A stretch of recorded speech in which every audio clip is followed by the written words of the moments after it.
इस वक्त हमारे साथ मौजूद हैं पूर्व प्रदेश अध्यक्ष दीपक प्रकाश जी। आज दीपक प्रकाश जी अपने 3.5 साल के कार्यकाल को याद कर भावुक भी हुए और तमाम कार्यकर्ताओं से कहा कि अगर कोई भूल चूक हुई हो तो हमें माफ़ करना। ऐसा भावुक होने का पल था आज। क्यों क्या लगा आपको कि आज मौका है और अपने कार्यकर्ताओं के बीच अपना संदेश छोड़ दिया? पार्टी ने जो जिम्मेवारी दिया था उसे मैंने अपने प्रतिभा के आधार पर, कर्तव्य निष्ठा के आधार पर करने का प्रयास किया, लेकिन जाने अनजाने में हमारी वाणी से, हमारी कार्य पद्धति से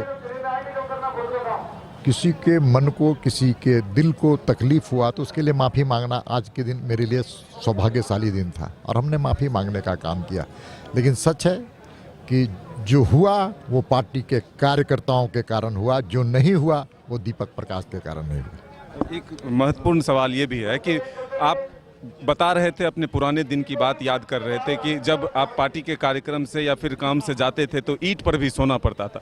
लगता है कि आज के कार्यकर्ता अब उतने संघर्ष और उस परेशानियों का भी सामना करके पार्टी को आगे बढ़ाएंगे? निश्चित तौर पर हर दशक की अलग अलग चुनौतियां होती हैं। जब हम लोग काम करने के लिए प्रारंभिक काल था तो हम लोग ज़मीन में सोते थे, दरी में सोते थे, खपड़े के घर में सोते थे, खाने को पैसे का भाव था, खाने के लिए हम लोगों को कोई पूछता नहीं था। उस वक्त पार्टी खड़ी हुई है, हमारे पूर्वज उसी प्रकार से काम किए। आज की पीढ़ी के लिए अलग चुनौतियां हैं, उस चुनौतियों को भी हम कम नहीं आंकना चाहिए। हमने शारीरिक रूप से संकट झेला उस वक्त के कार्यकर्ता। आज के कार्यकर्ता जिस प्रकार से काम कर रहे हैं, 24/7 काम कर रहे हैं, हर दिन एक नया कार्यक्रम लेकर के समाज के बीच में जा रहे हैं, तो मैं मानता हूं कि जो उस वक्त की पीढ़ी, जो हमारी पीढ़ी थी, उससे बेहतर आज की पीढ़ी काम कर रही है और हमसे बेहतर कर रही है। एक महत्वपूर्ण सवाल कि ये लगातार चर्चा में रहता है कि बीजेपी के लोग भी अलग अलग गुट में बट जाते हैं या फिर बट गए। क्या अब एक गुट में होकर एक साथ चलने का प्रण लेंगे और जो मिशन 2024 है उसमें कामयाबी हासिल करेंगे? मैं 3.5 साल प्रदेश अध्यक्ष रहा हूं। मैं दावे के साथ कह सकता हूं कि मेरे सहयोग के रूप में हमेशा सहयोग करने का काम, चाहे बाबूलाल मरांडी हों, अर्जुन मुंडा जी हों, चाहे रघुवर दास जी हों, यह सभी सम्मानित नेता करते रहे।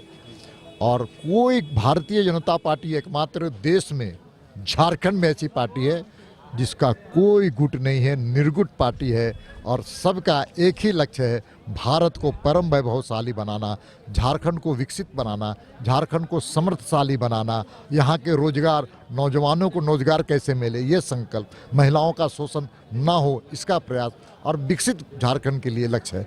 कोई गुट नहीं, एक ही गुट है। उस गुट का नाम आपको मैं बताता हूँ, एक गुट है और उस गुट का नाम है कमल फूल गुट। बिल्कुल, बाबूलाल जी के नेतृत्व में अब कमल खिलेगा, जैसा कि दीपक प्रकाश जी का कहना है कि अब झारखंड में जो 2024 का लक्ष्य है उसको सफलता से प्राप्त किया जाएगा। अपने सहयोगी नितिन के साथ मदन सिंह, न्यूज़ 22 को कराची।